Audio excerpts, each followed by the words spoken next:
नमस्कार दोस्तों।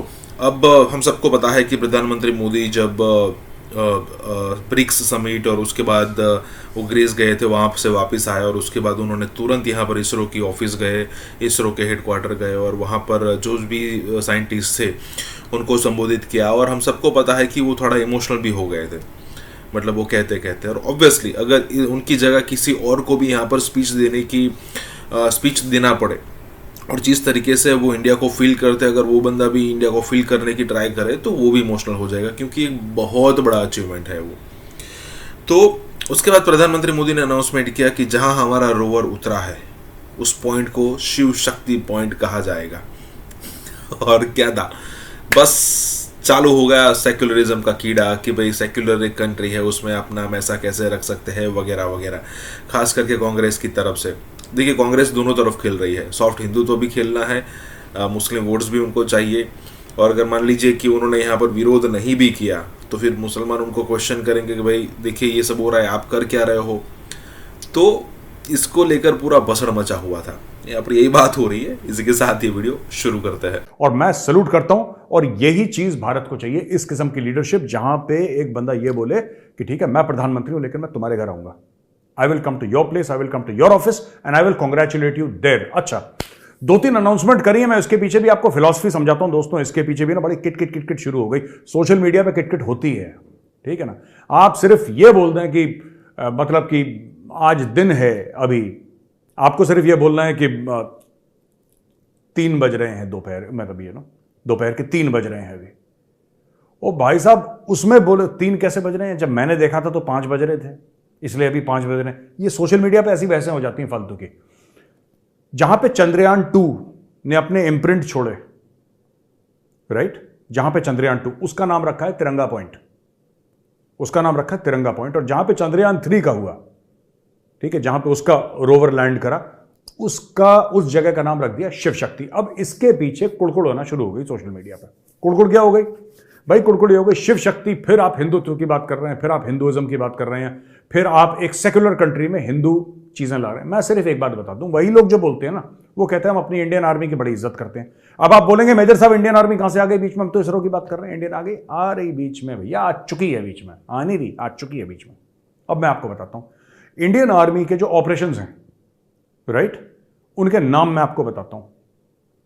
जो श्रीलंका में ऑपरेशन करा था एलटीटी के खिलाफ, आपको पता है ना, लेट 80s में ऑपरेशन हुआ था एलटीटी के खिलाफ, इंडियन आर्मी का ऑपरेशन, उसका नाम क्या था? उसमें एयरफोर्स भी थी इन्वॉल्व, उसमें नेवी का भी बहुत काम था, लेकिन उस ऑपरेशन का नाम क्या था? उसका नाम था ऑपरेशन पवन। ऑपरेशन पवन, ये पवन, हम पवन पुत्र किसको बोलते हैं? आपको बेहतर पता है ना, मुझसे अच्छा आप जानते हैं, ठीक है। नॉर्थ ईस्ट में ऑपरेशन हुआ था, नॉर्थ ईस्ट में जो ऑपरेशन हुआ था इंडियन आर्मी का, कई हो चुके हैं, उसमें से एक ऑपरेशन था, उसका क्या नाम था? उसका नाम था ऑपरेशन बजरंग। ऑपरेशन बजरंग उसका नाम था ऑपरेशन का, ठीक है। सियाचिन ग्लेशियर, ऑपरेशन मेघदूत, ठीक है। ये जो नाम प्राइम मिनिस्टर साहब ने दिया ना शिव शक्ति, मुझे याद आया जब मैंने पढ़ा ओटीए में, जब हम लोग थे तो हमारी भी एक एक्सरसाइज होती थी, उसका नाम भी शिव शक्ति था, if I am not mistaken, उसका नाम भी शिव शक्ति था। तो ये सब कहना ना कि ये ऐसा, हम क्या नाम दे दें यार उसको? जो हमारे संस्कृति का होगा, हमारे संस्कारों का, वही तो नाम देंगे। हम कोई blue point, red point, yellow point ऐसा थोड़ा ना देंगे। जो लोगों को प्रेरित करे वो नाम देंगे। और ये ना, जो देखो, सेक्युलर होना अच्छी बात है, मैं भी सेक्युलर हूं, मैं भी लिबरल हूं, राइट, और मैं हिंदू भी हूं। तो अगर आपको यह लगता है कि मैं अपने हिंदू होने से घृणा करना शुरू कर दूं और हिंदुइज्म को और हिंदुओं को गालियां देना शुरू कर दूं, तभी आप मुझे मानेंगे सेक्युलर, तो भाई साहब हाथ जुड़वा लो। ये तो ना होगा, ठीक है ना।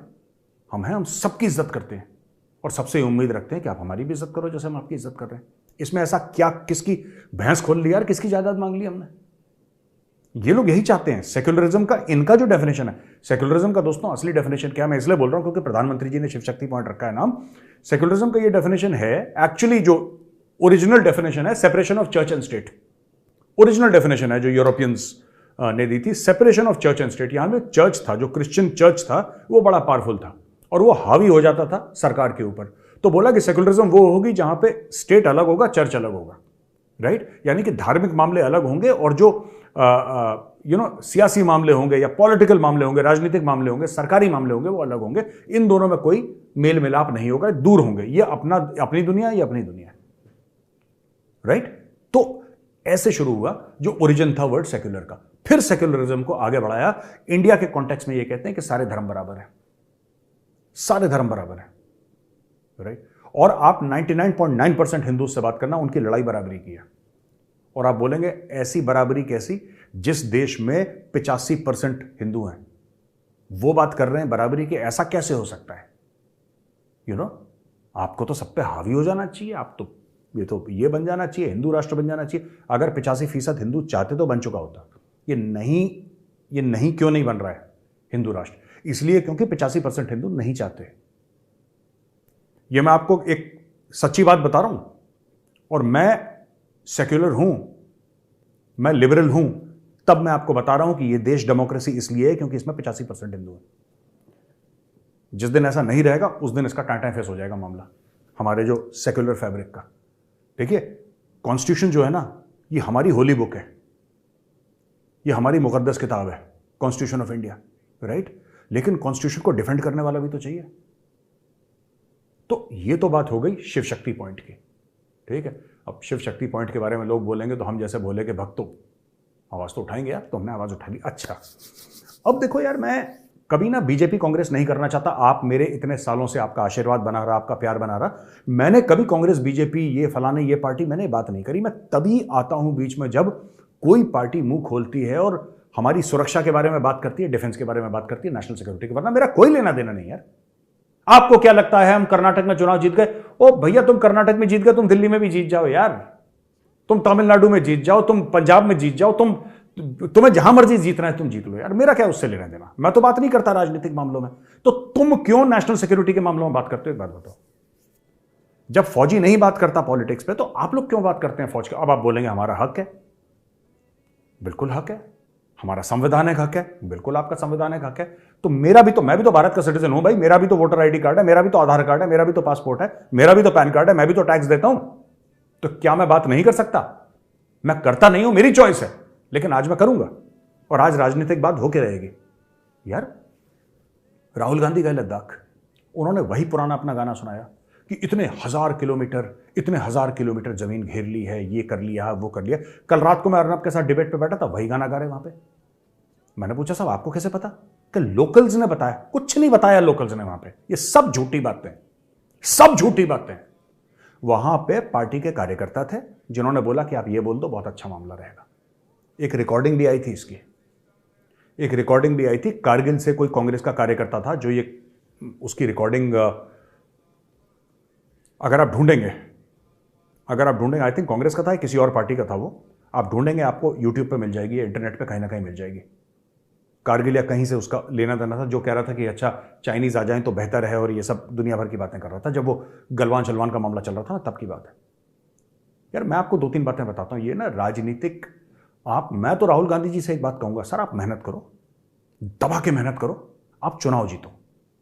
चुनाव जीतने नहीं है, चुनाव आपने जीतना नहीं है, और आपने ऐसी बात करनी है कि देश का मूड खराब हो, और फिर आपने ये बोलना है कि हम चुनाव क्यों नहीं जीत रहे। ओ भाई साहब, आप गलत बात करोगे तो लोग वोट कैसे देंगे आपको? आप कह रहे हैं इतने 1000 किलोमीटर, मैं नेहरू के टाइम पे नहीं जा रहा, ठीक है, कि नेहरू जी ने ये कर दिया, नेहरू जी ने वो कर दिया, नेहरू जी की वजह से जमीन चली गई, जो कि सच है यार, गई थी, ठीक है, गई थी जमीन उनके टाइम पे, राइट। लेकिन कांग्रेसी कहते हैं यार फिर आप नेहरू पे आ गए। कल रात की डिबेट में भी यही हो रहा था, आप फिर नेहरू पे आ गए, फिर नेहरू पे आ गए। अरे बात बताओ, लद्दाख में नेहरू की बात करना शुरू किसने करा? राहुल गांधी ने। राहुल गांधी जी थे वहां पे जो कह रहे थे कि यार नेहरू ये अपने दादा परदादा की, नाना की वो बात कर रहे थे। आप कर सकते हो तो ठीक है, हम करें तो दिक्कत है। भाई साहब एक बात मैं आपको बताता हूं, ठीक है, वहां पे इंडियन आर्मी खड़ी है बॉर्डर पे। उस जमाने में 1962 या उसके पहले इतनी इंडियन आर्मी नहीं थी, बहुत छोटी थी। सेकेंड वर्ल्ड वॉर खत्म हुए ज्यादा वक्त नहीं हुआ था, है ना, ज्यादा वक्त नहीं हुआ था, 14-15 साल हुए थे सेकेंड वर्ल्ड वॉर खत्म हुए, 16-17 साल हुए होंगे। सेकेंड वर्ल्ड वॉर हाल ही में खत्म हुआ था, और ये सब मामला शुरू हो गया इनका, ठीक है। तो उस समय इंडियन आर्मी डिसबैंड हो चुकी थी अंग्रेजों के जाते जाते काफी हद तक, मतलब आप करिए 10-20 लाख लोग डिसबैंड हो गए थे उस समय, ये आलम था। मेरा ये कहने का मतलब है यार कि एक छोटी सी बात आप समझो, ठीक है, जस्ट स्मॉल लिटिल थिंग। आप लद्दाख गए, आप ले गए, आप थोड़ा पेंगोंगसो लेक गए, आपने बोला कि नहीं मैंने पेंगोंगसो लेक पे जाके देखा कि ज़मीन चली गई है। ओ भाई साहब, लेक के अंदर पानी होता है, वहां पे ज़मीन कहां से देख ली आपने? और पेंगोंगसो लेक तो उसका मेजॉरिटी लेक तो वैसे ही चाइना के पास है।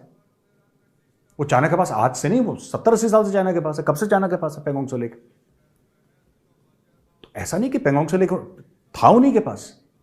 अब मैं यहां पे बताने लगा कल की डिबेट में कि जो लाइन ऑफ एक्चुअल कंट्रोल होती है वो एक्चुअली परसेप्शनल है। कोई लाइन ऑफ कंट्रोल ऐसी है नहीं, कोई लकीर जिसको हम लाइन ऑफ कंट्रोल बोलें। चाइनीज कुछ को मानते हैं, हम लोग कुछ को मानते हैं। और इतना कौन सुनता है यार डिबेट में? इतना तो कौन सुनता है? नहीं नहीं नहीं ये हो ना। तो यार मैं सिर्फ ये कहता हूं, मैं जितने भी पॉलिटिशियंस हैं ना, स्पोक्स पर्सन जो हैं किसी भी पार्टी के हो यार, किसी, मैं कह रहा हूं कोई एक पार्टी नहीं, सबके। यार मैं एक फौजी के नाते मैं आपसे रिक्वेस्ट कर रहा हूं हाथ जोड़ के, फौजी मामलों में बोलना बंद कर दो, ठीक है? मैं तो अगर ये देख लेता हूं ना कि फौजी मामले में अगर मुझे को बोलता है कि आप बात करो, अगर मैं देख लेता हूं मेरा फौज का कोई सीनियर वहां पे कोई बैठे हैं मेरे सीनियर फौज के, मैं चुप होता हूं, मैं कहता हूं सर आप बोलो, आपके ज्यादा एक्सपीरियंस है, you are more qualified than me. अगर वहां पे जनरल बख्शी बैठे हैं, ठीक है ना, if general Bakshi sitting there और some other general is sitting there, colonel साहब, ब्रिगेडियर साहब हु सीनियर टू मी, यार मेरे सीनियर हैं, वो बताएंगे। और अगर फिर मेरा मौका आएगा बाद में तो I will put up my point, no doubt I will also speak, but they are more qualified यार। इनका, ये नेताओं का बड़ा अच्छा मामला है, ठीक है? अथॉरिटी इनकी पूरी है, रिस्पॉन्सिबिलिटी इनकी जीरो है। ये बात मैंने देखा है नेताओं में, अथॉरिटी इनकी 100% है, रिस्पॉन्सिबिलिटी जीरो। आप कुछ भी आप कहते हैं, राहुल जी का स्टेटमेंट, शूट एंड स्कूट कहते हैं ना उसको, फौज में कहा जाता है शूट एंड स्कूट, ठोको गोली, गोली मारो भाग जाओ। समझ रहे हैं आप? गोली मारो भाग जाओ, फिर चुपचाप घर से निकलो, देखा था मैं, देखा, ठक से गोली मारी भाग जाओ। इन्होंने बोला कि मोदी जी ने 59,000 करोड़, ठीक है, 59,000 करोड़ रुपीस अंबानी को दे दिए। चौकीदार चोर है, बोल दिया इन्होंने। इन्हीं का नारा था ना, चौकीदार इन्हीं का नारा था ना कि चोर है, इन्होंने बोल दिया चौकीदार। अब मैं एक आपसे बात पूछना चाहता हूं, अगर हमने 59,000 करोड़ हमने अंबानी को दे दिए, तो फ्रांस ने जो आपको 36 राफेल दिए तो फ्री में दिए थे। सुप्रीम कोर्ट के पास पूरा लिफाफे के अंदर, सरकार ने बोला कि हम इसको सबके सामने नहीं कर सकते, नेशनल सिक्योरिटी का मामला है, लेकिन हां सुप्रीम कोर्ट का पूरा अधिकार है, हम पूरा लिफाफे में सुप्रीम कोर्ट आपको देते हैं। हम नहीं कर सकते। ये लोग क्या चाहते हैं कि, देखिए बात ये होती है ना कि सर्जिकल स्ट्राइक कैसे हुई, हमें भी वीडियो दिखाओ, राइट? ये सर्जिकल स्ट्राइक है। इन्होंने बोला हुई नहीं सर्जिकल स्ट्राइक। अब उन फौजियों के दिल में क्या बीती होगी कि यार तुम लोगों के लिए हम अपनी जान जोखिम में डालते हैं, फिर तुम बकवास करते हो, राइट? बालाकोट कुछ नहीं हुआ, नवजोत सिंह सिद्धू क्या बोल रहा था, नहीं कुछ पेड़ गिरे, कुछ कौवे मरे, फिर जाके वहां पे जनरल बाजवा के गले मिल रहा है, वो तो पाकिस्तानी एजेंट है। ओ भाई तुम क्यों जाके दुश्मन के उससे गले मिल रहे हो यार? तुम्हारा क्या मतलब है? तुम्हारा क्या मतलब है? तो भाई मैं एक बात ही कहना चाहता हूं कि आप ऐसा क्यों कर रहे हो? क्यों आप ऐसी गलत चीज करते हो जिससे देश की आंतरिक सुरक्षा को दिक्कत पहुंचे या लोगों के दिमाग में कंफ्यूजन बैठे?